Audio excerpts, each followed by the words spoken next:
Hi friends, તો આજે અમે સવારના બધા જ તૈયાર થઈ ગયા હતા કેમ કે અમે બધા આજે જવાના હતા વોંધ રામદેવીરે દર્શન કરવા માટે.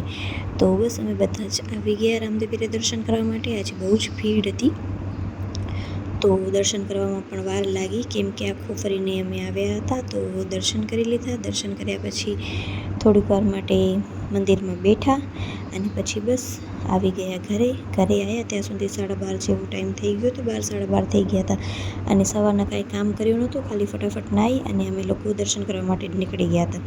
તો એમને બધું કામ પડ્યું હતું, તો પહેલાં કપડાં ચેન્જ કર્યા અને પછી રૂમની સાફ સફાઈ થઈ ગઈ અને બસ હવે તો હું થાકી ગઈ હતી એટલે આજે કીધું કે બપોરના સૂઈ જાઉં. તો થોડીક વાર માટે સૂઈ ગઈ હતી. પછી સાંજે ઉઠી અને આજે જમવામાં બનાવવાનો હતો શીરો.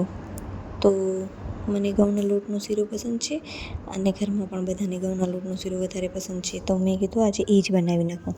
તો ઘી ગરમ થતો તો સાઈડમાં મેં ગોળ ઉગાળવા પણ રાખી દીધો હતો અને બદામ પણ કટ કરી લીધી હતી. તો બસ હવે શીરો બનાવવાનો જ હતો. તો ઘી ગરમ થયો એટલે મેં એમાં લોટ નાખી દીધો અને હવે બસ લોટને શેકવાનું, મેઇન કામ જ આ છે, લોટને શેકવાનું. તો મને ઘી ઓછો લાગતો હતો તો મેં એમાં વધારે થોડુંક ઘી એડ કરી નાખ્યું અને પાછું બધું મિક્સ કરતી હતી. તો બસ બધું મિક્સ થઈ ગયું. હવે આને મસ્ત રીતે શેકવાનો હતો, જ્યાં સુધી એ થોડોક બ્રાઉન કલર જેવો ના થઈ જાય ત્યાં સુધી શેકવાનો હતો. તો શેકતા મને 10થી 11 મિનિટ થઈ ગઈ હશે.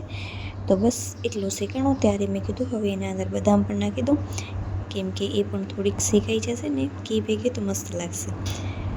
તો બદામ પણ નાખી દીધી અને પછી 2 મિનિટ રહી અને પછી જે ગોળનું પાણી હતું એ પણ નાખી દીધું ને ગેસ કરી નાખ્યો ધીમે, કેમ કે શરૂઆતમાં અગર હું ફૂલ ગેસ રાખું ને તો પછી છે ને બરાબર શીરો બનતો નથી કેમ કે પાણી ફટાફટ બધો જ છે જે લોટ એ પી જાય છે અને મારો શીરો પછી મસ્ત નથી બનતું, એમાં ગાંઠા રહી જાય છે.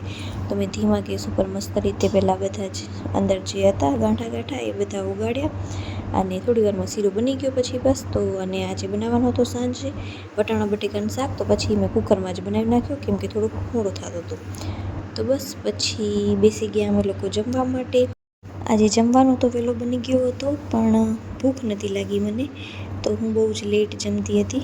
તો આજે મને મારા હસબન્ડ કંપની દેતા હતા. આમ તો નકા હું રોજ સાંજે એકલી જ જમું છું કેમ કે નીચે મારાથી બેસાતું નથી એના માટે. તો તમને આજનો મારો વ્લોગ ગમ્યો હોય તો લાઈક, શેર અને સબસ્ક્રાઈબ કરજો.